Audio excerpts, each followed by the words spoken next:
सभी भक्तों को नमस्कार।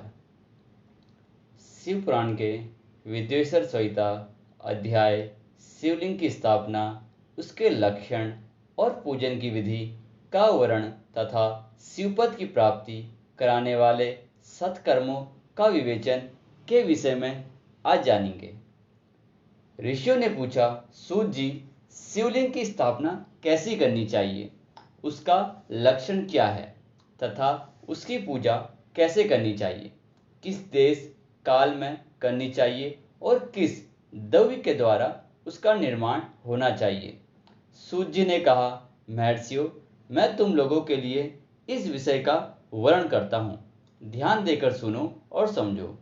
अनुकूल एवं शुभ समय में किसी पवित्र तीर्थ में, नदी आदि के तट पर अपनी रुचि के अनुसार ऐसी जगह शिवलिंग की स्थापना करनी चाहिए जहाँ नित्य पूजन हो सके। पार्थिव द्रव्य से, जलमय द्रव्य से अथवा तेजस पदार्थ से अपनी रुचि के अनुसार कल्पोक्त लक्षणों से युक्त शिवलिंग का निर्माण करके उसकी पूजा करने से उपासक को उस पूजन का पूरा पूरा फल प्राप्त होता है। संपूर्ण शुभ लक्षणों से युक्त शिवलिंग की यदि पूजा की जाए तो वह तत्काल पूजा का फल देने वाला होता है। यदि चल प्रतिष्ठा करनी हो तो इसके लिए छोटा सा शिवलिंग अथवा विग्रह श्रेष्ठ माना जाता है, और यदि अचल प्रतिष्ठा करनी हो तो स्थूल शिवलिंग अथवा विग्रह अच्छा माना गया है।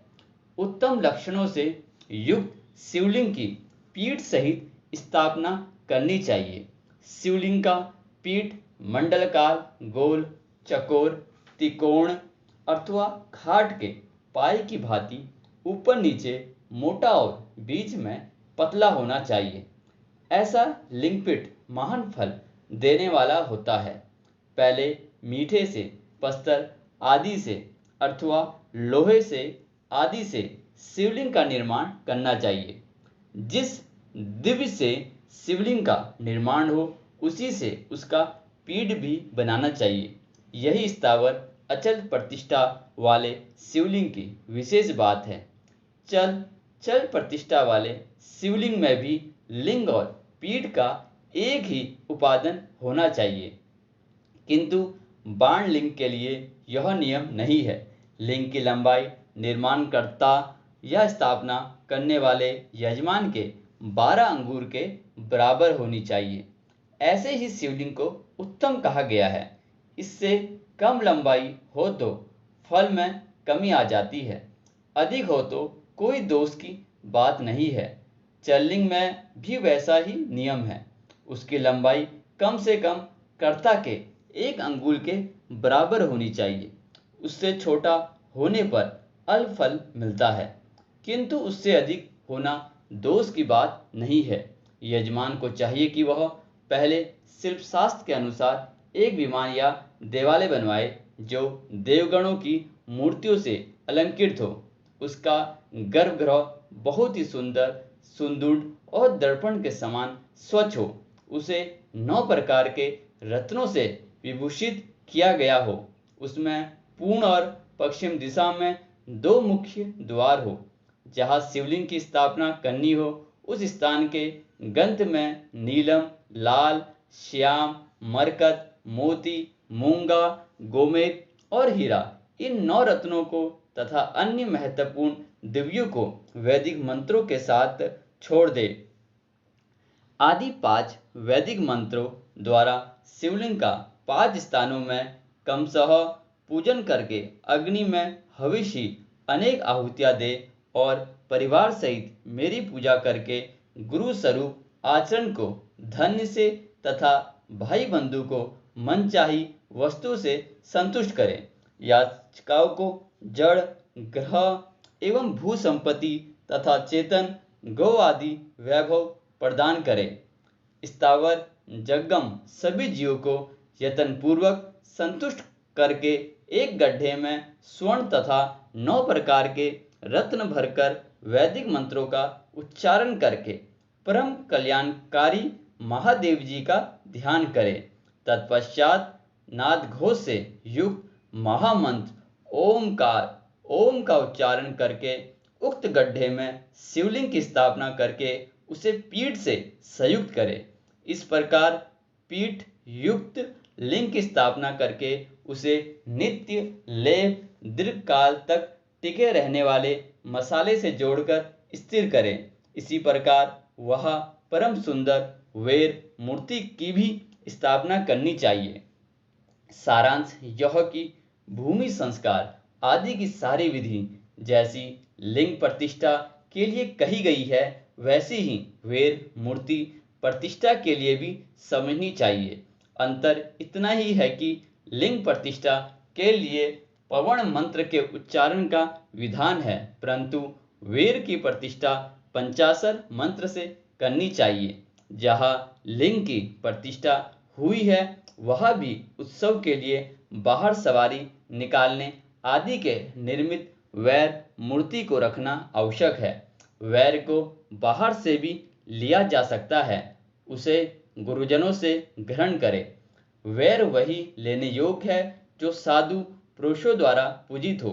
इस प्रकार लिंग में और वैर में भी हुई महादेव जी की पूजा शिवपद प्रदान करने वाली होती है। स्थावर और जंगम के भेद से लिंग भी दो प्रकार का कहा गया है। वृक्ष लता आदि को स्थावर लिंग कहते हैं और कृमि कीट आदि को जंगम लिंग। स्थावर लिंग की सींचने आदि के द्वारा सेवा करनी चाहिए और जंगम लिंग को आहार एवं जल आदि देकर तृप्त करना उचित है। उन स्थावर जंगम जीवों को सुख पहुंचाने में अनुरुक्त होना भगवान शिव का पूजन है, ऐसा विद्वान पुरुष मानते हैं। यो चराचर जीवों को भी भगवान शंकर के प्रतीक मानकर उनका पूजन करना चाहिए। इस तरह महालिंग की स्थापना करके विविध उपचारों द्वारा उसका पूजन करें।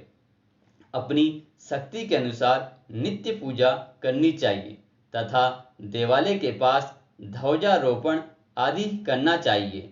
शिवालिंग साक्षात शिव का पद प्रदान करने वाला है, अथवा चर लिंग में यथोचित रीति से क्रमशः पूजन करें। यह पूजन भी शिवपद प्रदान करने वाला है। आह्वान, आसन, पाग, आचमन, स्नान, वस्त्र एवं यज्ञ पवित्र गंध, पुष्प, दीप, नैवेद्य, तांबूल, समर्पण, नीरांजन, नमस्कार और विसर्जन, ये 16 उपचार है। अथवा अध्याय से लेकर नैवेद्यिक विविध पूजन करें। अभिषेक, नैवेद्य, नमस्कार और तर्पण, ये सब यथाशक्ति नित्य करें। इस तरह किया हुआ शिव का पूजन शिव पद की प्राप्ति कराने वाला होता है। अथवा किसी मनुष्य के द्वारा स्थापित शिवलिंग में, ऋषियों द्वारा स्थापित शिवलिंग में, देवताओं द्वारा स्थापित शिवलिंग में अपने आप प्रकट हुए तथा अपने द्वारा नूतन स्थापित हुए शिवलिंग में भी उपचार समर्पण पूर्वक जैसे तैसे पूजन करने से या पूजन की सामग्री देने से भी मनुष्य ऊपर जो कुछ कहा गया है वह सारा फल प्राप्त कर लेता है। क्रमशः परिक्रमा और नमस्कार करने से भी शिवलिंग शिवपद की प्राप्ति कराने वाला होता है। यदि नियम पूर्वक शिवलिंग का दर्शन मात्र कर लिया जाए तो वह भी कल्याणपद होता है। मिट्टी, आटा, गाय के गोबर, फूल, कनेर, पुष्प, फल, गुड़, मक्खन, भस्म अथवा अन्न से भी अपनी रुचि के अनुसार शिवलिंग बनाकर तदनुसार उसका पूजन करें। अथवा प्रतिदिन 10,000 पवण मंत्र का जप करें अथवा दोनों संध्याओं के समय एक एक सहस्त्र पवण का जप किया करें। यह कर्म भी शिवपद की प्राप्ति कराने वाला है। ऐसा जानना चाहिए जप काल में मकरांत पवण का उच्चारण मन की शुद्धि करने वाला होता है। समाधि में मानसिक जप का विधान है तथा अन्य सब समय भी उपाक्षु जप ही करना चाहिए। नाद और बिंदु से युक्त ओमकार के उच्चारण को विद्वान पुरुष समान प्रमाण कहते हैं। यदि प्रतिदिन आदरपूर्वक 10,000 पंचाक्ष मंत्र का जप किया जाए अथवा दोनों संध्याओं के समय एक एक सहस्त्र का भी जप किया जाए तो उसे शिवपद की प्राप्ति कराने वाला समझना चाहिए। ब्राह्मणों के लिए आदि में पवण से युक्त 50 मंत्र अच्छा बताया गया है।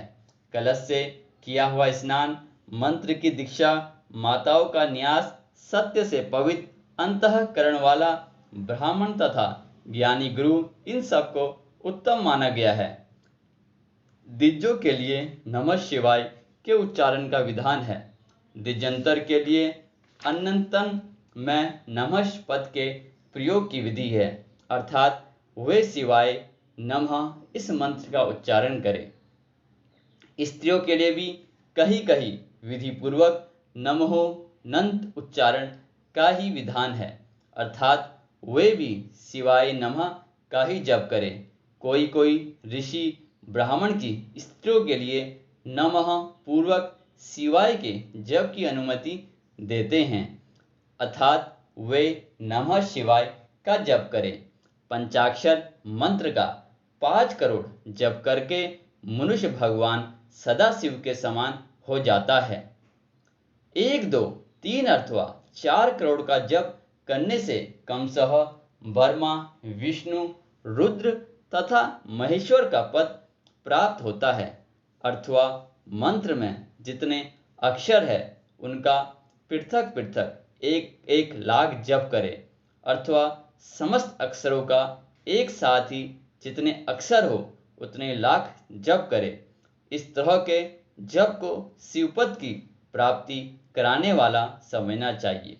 यदि 1000 दिनों में प्रतिदिन 1 सहस्त्र जप के कर्म से पंचाक्षर मंत्र का 10 लाख जप पूर्ण कर लिया जाए और प्रतिदिन ब्राह्मण भोजन कराया जाए तो उस मंत्र से अभिष्ट कार्य की सिद्धि होने लगती है।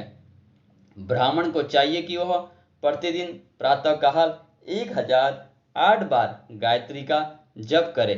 ऐसा होने पर गायत्री क्रमशः शिव का पद प्रदान करने वाली होती है। वेद मंत्रों और वैदिक सूत्रों का भी नियम पूर्वक जप करना चाहिए। वेदों का प्राणायाम भी शिवपद की प्राप्ति कराने वाला है, ऐसा जानना चाहिए।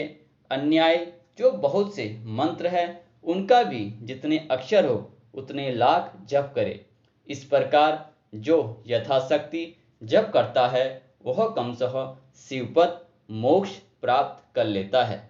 अपनी रुचि के अनुसार किसी एक मंत्र को अपनाकर मृत्यु पर्यंत प्रतिदिन उसका जप करना चाहिए, अथवा ओम इस मंत्र का प्रतिदिन 1 सहस्त्र जप करना चाहिए। ऐसा करने पर भगवान शिव की आज्ञा से संपूर्ण मनोरथ की सिद्धि होती है।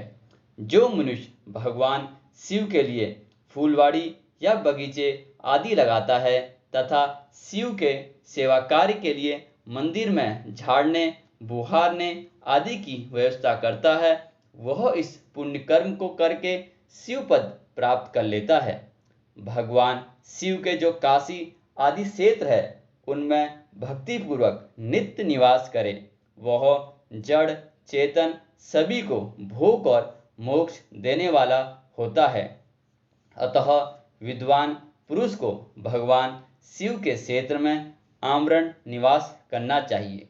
पुण्य क्षेत्र में स्थित बावड़ी, कुआं और पोखरे आदि को शिव गंगा समझना चाहिए।